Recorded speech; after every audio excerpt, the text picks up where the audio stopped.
So then we get another match that had been built up for a number of months. Andre the Giant against Jake the Snake Roberts with Big John Studd as the special guest referee. A match that goes 9.5 minutes. And it ends when Studd argues with Andre and then Andre pushes Studd. Studd pushes him back. All the while Roberts gets Damien out. But then Roberts gets nailed from behind by DiBiase, who tries to steal Damien. Roberts then retrieves Damien from DiBiase. Meanwhile, Andre has attacked Studd, but Roberts releases Damien and Andre retreats. After all that, Roberts has won by disqualification. Tom. Yeah, I was expecting a little bit more from this match, if I'm being honest. I was a little bit now I know that Andre the Giant is not the most mobile and stuff like that, but I was just expecting a bit more story in this one, if I'm being honest. It wasn't the best. I was a little bit disappointed by it. We talk about this every time. We talk about the snakes and the use of animals and how we're not fans of it, etc. But it was just a bit weird. And I seem to remember I was thinking of another match. I think it might have been at the Survivor Series previously, where Andre the Giant gets disqualified for choking Jake Roberts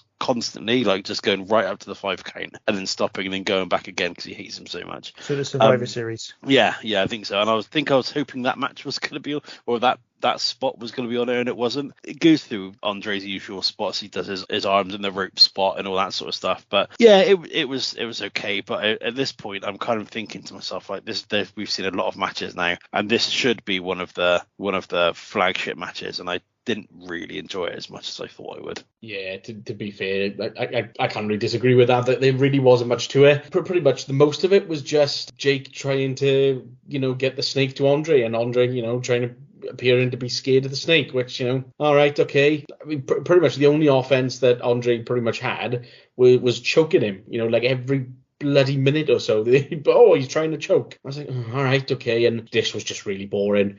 I don't even want to say exciting. I mean, it got a little bit more interesting, shall we say, towards the end. I mean, there were so many bloody run-ins. I was wondering what the hell was going on. But yeah, this didn't really do anything, and I can't say this was that good. So a bit of a dud, unfortunately. I couldn't remember why Ted DiBiase ran in. To be honest, there was no explanation on the show, and I don't know if there was something longer term. I mean, obviously DiBiase and Andre had been together the previous year, but I don't think they were by this point anymore. So that bit didn't really make any sense to me. Also, Big John Studd being the referee. So Big John Studd had won the Royal Rumble earlier in the year.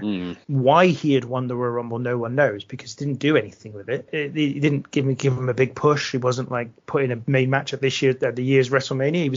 He was the referee of an Andre the Giant match. So didn't really make a whole heap of sense, to be honest, that whole Big John Studd winning the 1989 Royal Rumble. That's what year then? 1989. Good God. Yeah, well, there was the first pay-per-view Rumble in 1989. Okay. So there's only been one previous to that. Yeah.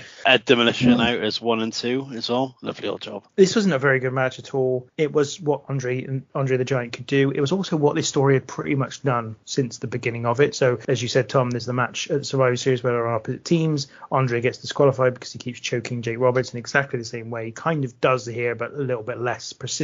And then at the Rumble, Andre the Giant gets eliminated when Jake the Snake brings out Damien and Andre throws himself over the top rope. So it's effectively the two things they've done in the previous shows just in a match, and the match was just nothing. It was just really poor. There were a lot of matches on here that don't need to be on the show. This one does need to be on the show because they built up to it for a long time. It's just not very good. It's probably the most disappointing, I think, of the matches that had been built up beforehand.